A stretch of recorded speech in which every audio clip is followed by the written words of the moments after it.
Mental math class 8 मैं हूं हरी sir और आप सभी बच्चे देख रहे हैं आपका अपना यूट्यूब चैनल चलो कदम बढ़ाए। और जो बच्चे हिंदी मीडियम में पढ़ते हैं उनके लिए अलग से चैनल है जिसका नाम है मैथ विद हरी सर, तो आप उसे भी ज्वाइन कर सकते हैं, देख सकते हैं, सब्सक्राइब कर सकते हैं। बच्चों आज हम शुरू करने जा रहे हैं एक न्यू चैप्टर। जी हाँ, चैप्टर नंबर 7 कंपेयरिंग क्वांटिटीज। जी हाँ, नया न्यू चैप्टर है और बहुत ही इम्पोर्टेंट चैप्टर है कि आप इसको देखिए पूरा, ठीक है ना, और इसमें से सीखे, वीडियो को स्किप ना करें। आइए करना शुरू करते हैं चैप्टर नंबर 7 का फर्स्ट क्वेश्चन। सबसे पहले आपको बच्चों ये क्वेश्चन तो आपको मैं बताऊंगा ही, साथ ही आपको फॉर्मूले भी लर्न होने चाहिए, ठीक है ना, तभी आप इसको अच्छे से कर पाएंगे। आइए करना शुरू करते हैं। देखो बीच बीच में मैं बताता जाऊंगा। अब जैसे क्वेश्चन नंबर फर्स्ट है, क्वेश्चन नंबर फर्स्ट कहता है find half of 1% in decimal form. Decimal form में बताना है, ठीक है। हाफ का मतलब क्या होता है 1/2, और ऑफ के लिए लगाना मल्टीप्लाई का साइन, और 1% है तो 1% का मतलब होता है 1/100, ठीक है। इस तरीके से अगर हम मल्टीप्लाई कर दे 1 1 जा 1, ठीक है ना, और इधर क्या हो जाएगा 2 1 जा 2, तो यानी 200 आ जाएगा। अब इसको कैसे डेसिमल में करना है तो देखो बच्चों आपको करना है 1 को डिवाइड करना है 200 से। अब आप देखो 1 तो 200 की टेबल में नहीं आएगा, तो हम क्या करते हैं 0 पॉइंट लगा के एक जीरो डाउन कर लेते हैं। अब भी देख रहे हैं कि नहीं चलेगा तो एक जीरो और लगा लेते हैं, ठीक है। अब भी देख रहे हैं कि नहीं चलेगा तो हम क्या करेंगे एक जीरो और लगा लेंगे इस तरीके से।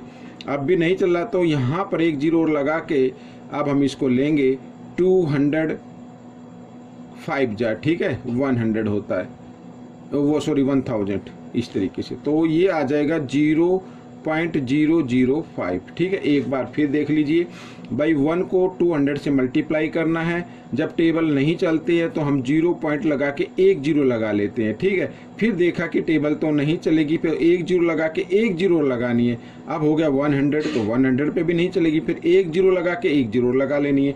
इस तरीके से ये करना है। तो ये क्वेश्चन आपका सॉल्व हो गया, ठीक है। आइए करते हैं क्वेश्चन नंबर सेकंड। इवेल्युएट करना है, बहुत इजी है बच्चों। 7 इंटू, अब इसको मिक्स नंबर में कन्वर्ट कर देना, ठीक है। 7 1 जा 7, मैं इधर करता हूँ, ठीक है। 7 1 जा 7, 7 7 जा 49, ठीक है। इसमें से 3 ऐड करेंगे तो क्या आ जाएगा 500 आ जाएगा ऊपर, 500 और बाई 7, ठीक है। और इंटू परसेंट है ना, तो भाई जो मिक्स नंबर होता है, कोई भी मिक्स नंबर होता है, यानी P/Q परसेंट लिखा हो, ऐसे कोई मिक्स नंबर, सॉरी फ्रैक्शन में परसेंट गिवन हो, तो आपको क्या करना है P/Q और इंटू 1/100 कर देना, ठीक है ना। तो 1/100 इस तरीके से। अब यहाँ पर 20 से 20, 7 से 7 कैंसिल हो गया तो 5 बचा, 5 1 जा 5, 5 is the answer of this question, ठीक है। आइए करते हैं क्वेश्चन नंबर 3। क्या कहता है क्वेश्चन नंबर 3, कन्वर्ट, फ्रैक्शन में कन्वर्ट करना है बच्चों। तो फ्रैक्शन में कन्वर्ट करना है, फिर वही करना है 566 को 3 से मल्टीप्लाई करना है, ठीक है ना। 3 से मल्टीप्लाई करेंगे, आइए कर लें। 3 6 जा 18, ठीक है, और कैरी 1, 3 6 जा 18 और 1 19। यहाँ पर आप चाहे तो इस तरीके से भी आप सीधा मल्टीप्लाई कर सकते हैं या फिर माइंड में कर सकते हैं, ठीक है।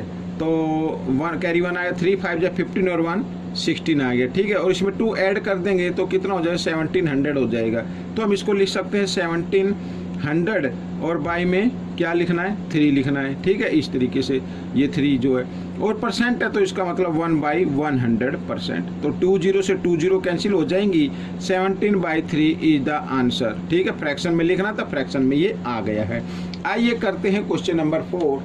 तो क्वेश्चन नंबर 4 क्या कहता है, देखिए आपको मैं बताता हूँ। एक्सप्रेस 2.5% एज ए रेशो में इसको कन्वर्ट करना है, ठीक है। तो 2.5 है ना, तो आप इसको समझो पॉइंट नहीं है तो यहाँ पे समझो 25 है, और 25% का मतलब क्या होता है 25/100। अब पॉइंट के पीछे 1 डिजिट है तो 1 जीरो लगा दीजिए, हट गया।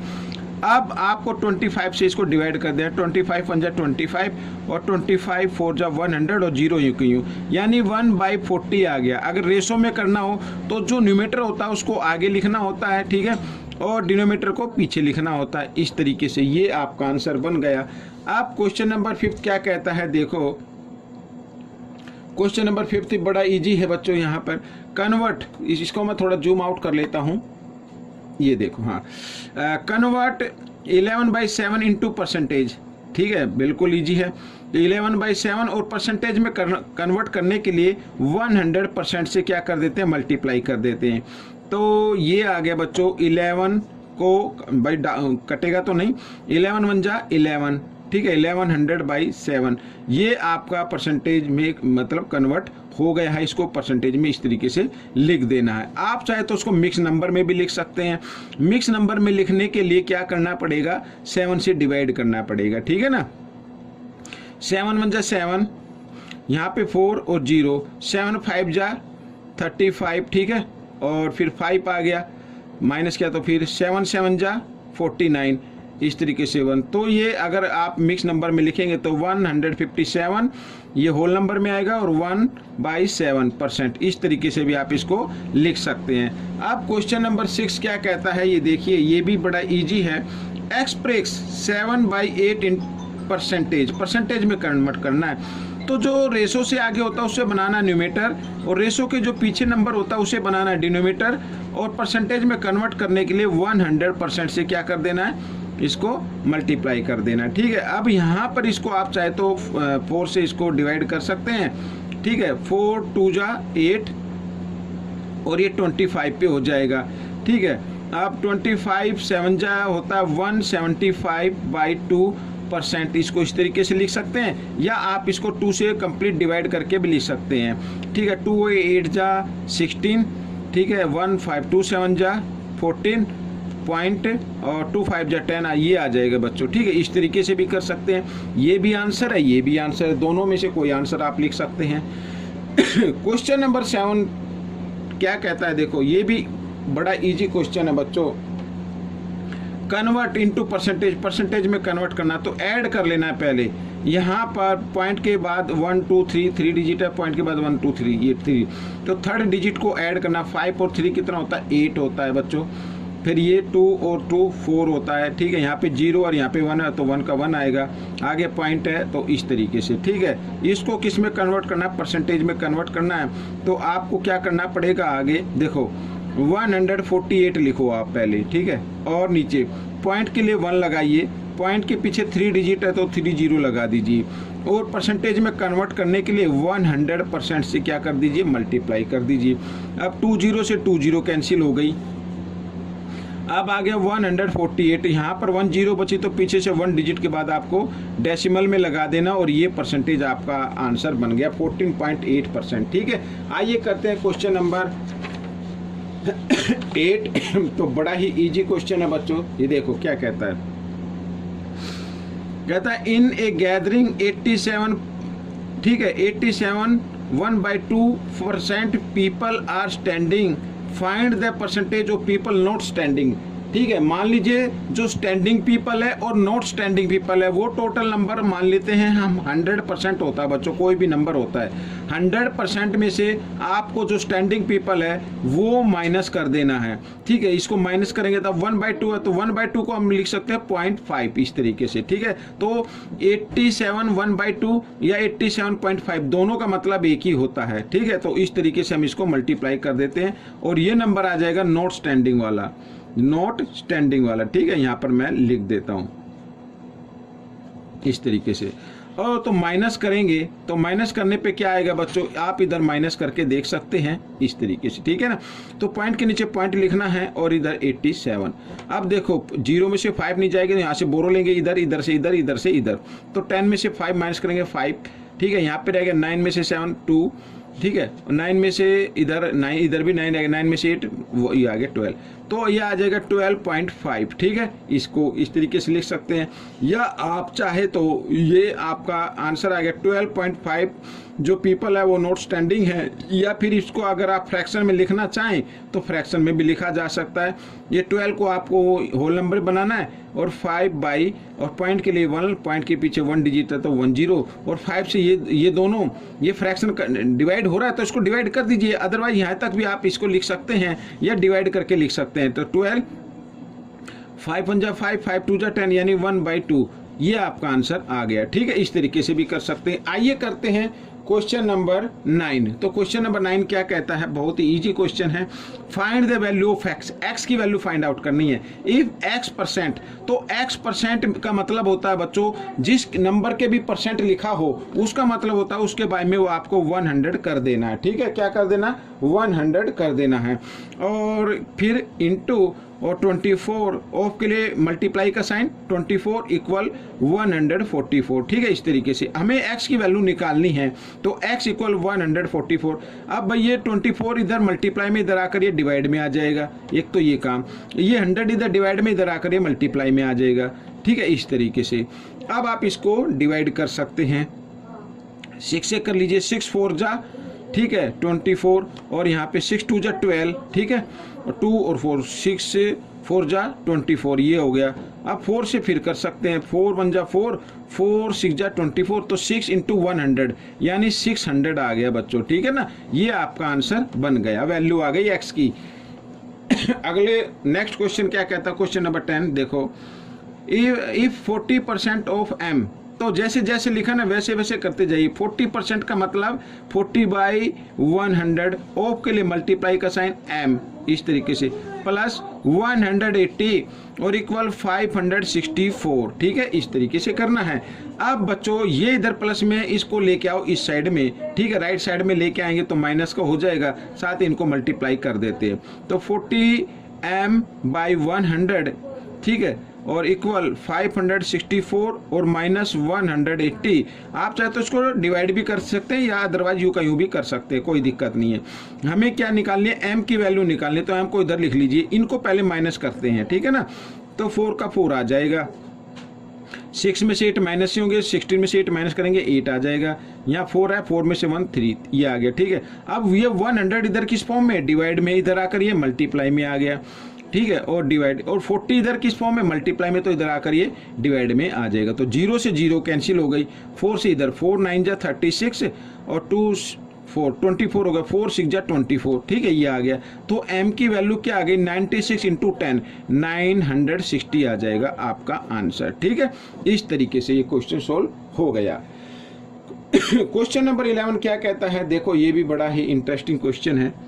ठीक है, find x, x find out करना है। तो जैसे जैसे लिखा ना वैसे वैसे आप करते जाइए। अब लिखा 25%, तो 25% मीन्स 25/100, ऑफ के लिए मल्टीप्लाई का साइन और x, इस तरीके से, प्लस अब x% लिखा तो x/100। ठीक है, इस तरीके से, और ऑफ के लिए मल्टीप्लाई का साइन फिर है 45। ठीक है, लिख लिया, और प्लस 90 और इक्वल x। ठीक है, ये लिख लिया। अब हमें क्या करना है, x वाले टर्म को लेफ्ट साइड में लिख लेना है और जो खाली डिजिट है उनको राइट साइड में लिख लेना है। अगर हम मल्टीप्लाई करेंगे तो कितना आ जाएगा, 25x/100 आ जाएगा, प्लस इधर 45 को x से मल्टीप्लाई करेंगे तो 45x/100 आ जाएगा। ठीक है, और ये x को इधर ले आओ, ये माइनस x हो जाएगा, इसके नीचे आप 1 ले सकते हैं, और इधर ये प्लस 90 इधर आकर ये माइनस 90 बन जाएगा। ठीक है, आइए इधर कर लेते हैं। अब बच्चों 100 100 और 1 का अगर आप एलसीएम लेंगे तो कितना आ जाएगा, 100 आ जाएगा। क्योंकि दोनों का डिनोमिनेटर 100 है, एलसीएम भी सेम है, तो न्यूमरेटर को आप यूं कैसे लिख दीजिए। ठीक है, 25x प्लस 45x और माइनस, अब इधर माइनस करना है। अब जब 100 को 1 से डिवाइड करें 100 पे जाएगा, 100 को x से मल्टीप्लाई करें तो 100x हो जाएगा बच्चों इधर, और इक्वल माइनस 90। ठीक है, ये आ गया। तो आइए कर लेते हैं। अब ये बच्चों 45 और 25 कितना होता है बच्चों, 70 होता है, 70x। ठीक है, और माइनस 100x। ठीक है, और इक्वल माइनस 90, और ये 100 इधर डिवाइड में इधर आकर ये मल्टीप्लाई की फॉर्म में आ गया। ठीक है, ओहो पेज खत्म हो गया, कोई बात नहीं, चलो मैं दूसरे पेज पर मैं आपको बताता हूँ। ये रहा पेज। ठीक है, देखो इसको मैं दोबारा लिख लेता हूँ, 70x minus 100x equal minus 90 और इंटू 100। ठीक है भैया, इधर डिवाइड में तो इधर आकर मल्टीप्लाई में आ गया। अब क्या करना, इनको माइनस कर दीजिए, माइनस है ये प्लस है, माइनस प्लस माइनस होते हैं। तो 100 में से 70x माइनस करेंगे तो माइनस 30x। ठीक है, और इक्वल टू माइनस 90 इंटू 100। ठीक है, मल्टीप्लाई भी करके लिख सकते हैं। तो माइनस से माइनस का साइन कैंसिल हो गया, x की वैल्यू निकालनी है तो 90 इंटू 100, ठीक है, और ये 30 इधर मल्टीप्लाई में इधर आकर ये डिवाइड में आ जाएगा। तो इस तरीके से आप इसको क्या कर दीजिए, डिवाइड कर दीजिए। तो 0 से 0 कैंसिल हो गई, 3 1 जा 3, 3 3 जा 9। तो x की वैल्यू क्या आ गई बच्चों, 100 इंटू 3, 300 आ गई, ठीक है। दिस इज द आंसर, ये आपका आंसर बन गया है। तो इस तरीके से x की वैल्यू निकल गई है। आइए करते हैं क्वेश्चन नंबर 12, लास्ट क्वेश्चन है बच्चों इस पार्ट का। Find the value of p, p की वैल्यू फाइंड आउट करनी है। बड़ा ही इंटरेस्टिंग क्वेश्चन है बच्चों ये भी। p की वैल्यू आपको फाइंड आउट करनी है। तो p%, तो लिख लेते हैं ये p% का मतलब p बाई 100, ऑफ के लिए मल्टीप्लाई का साइन और 150, ठीक है, प्लस फिर 25% लिखा तो 25% मीन्स 25 बाई 100 और मल्टीप्लाई का साइन ऑफ के लिए और p इधर p लिख देना है और प्लस 25 इक्वल 200 ये लिखा है, ठीक है ना। तो आइए कर लेते हैं आगे। अब मल्टीप्लाई करते हैं तो आप चाहे तो 0 से 0 कैंसिल कर सकते हैं, ठीक है, और इसको भी अभी मैं देखता हूँ तो इसको आप कर सकते हैं, कोई बात नहीं। पहले 15 को p से मल्टीप्लाई करें, 15p बाई 10 आ गया, ठीक है, और चाहे तो इसको, हाँ चलो कोई बात नहीं, और इधर भी हम लिख लेते हैं 25 बाई p बाई 100, ठीक है, और इक्वल 200 और ये प्लस 25 को राइट साइड में लेके आना है, इक्वल के साइन से इधर तो -25, ठीक है। इस तरीके से आइए करते हैं आगे। अब बच्चों 100 भाई ऐसा करते हैं, ये कैंसिल नहीं करते हैं, ठीक है, थोड़ा इजी हो जाएगा। ये 0 यूँ के यूँ, ठीक है, तो यहाँ पे 0 और ये 0, ठीक है, ये आ गया। अब दोनों के डिनोमीटर इक्वल है, इनमें से एक डिनोमीटर लेना है और न्यूमेटर को ऐड कर देना है, ठीक है। 125p और 25p तो कितना हो जाएगा, 175p हो गया, इक्वल और माइनस किया तो इधर आ गया 175, ठीक है। ये 200 माइनस 25 को माइनस करेंगे तब। अब p की वैल्यू निकालनी है तो 175, 100 इधर किस फॉर्म में है, डिवाइड में इधर आकर ये मल्टीप्लाई में आ जाएगा, और 175 किस फॉर्म में, मल्टीप्लाई के फॉर्म में ना p के साथ, तो इधर आकर ये डिवाइड के फॉर्म में आ जाएगा। तो 175 से 175 कैंसिल हो गया, तो क्या बचा, p इक्वल 100। तो ये आपका आंसर आ गया, p की वैल्यू निकल कर आ गई बच्चों। तो ये क्वेश्चन आपका सोल्व हो गया है। आपको ये क्वेश्चन कैसा लगा, ये वीडियो कैसी लगी मुझे ज़रूर बताना, और इसमें से सीखकर दूसरे बच्चों को ज़रूर सिखाना है, ठीक है। अब हम मिलेंगे नेक्स्ट पार्ट में। Till then, thank you.